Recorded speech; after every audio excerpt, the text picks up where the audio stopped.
O Salmo 39 ele é dividido em 3 partes a partir do uso da palavra selá, pausa, que aparece 2 vezes. Então a gente tem a primeira parte do verso 1 a 5, depois a gente tem a segunda parte do verso 6 até o 11 e a última parte, do verso 12 e 13. E diz assim o verso 12 e 13, os versos 12 e 13. Ouve a minha oração, Senhor, escuta o meu grito de socorro.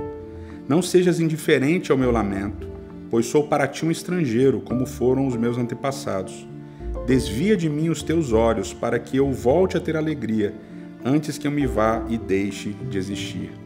Literalmente, o salmista pede para que Deus olhe para longe dele. E aqui é um verbo que é o verbo sha'á, que está no imperativo.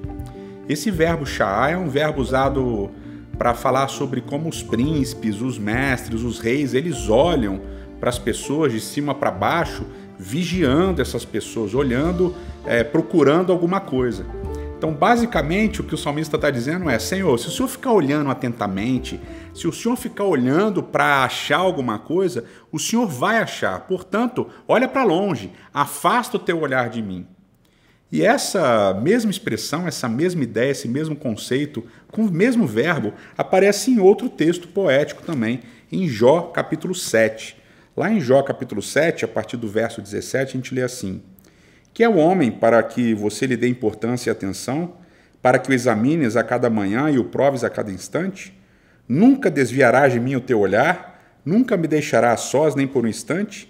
Se pequei, que mal te causei, ó tu que vigias os homens. Por que me tornaste o teu alvo? Acaso tornei-me um fardo para ti? É interessante porque o salmista e Jó, nesse caso, eles têm uma mesma percepção de Deus, de que Deus fica olhando para achar alguma coisa. Uma pegada meio de Foucault, né? Vigiar e punir, como se Deus ficasse olhando as pessoas para puni-las assim que elas fizessem o mal. Obviamente que muitas vezes a gente se sente assim. Muitas vezes parece que Deus, pelas nossas concepções de cristianismo, pelas nossas concepções religiosas, que Deus ele está sempre olhando para achar algum problema, então vir e punir a gente.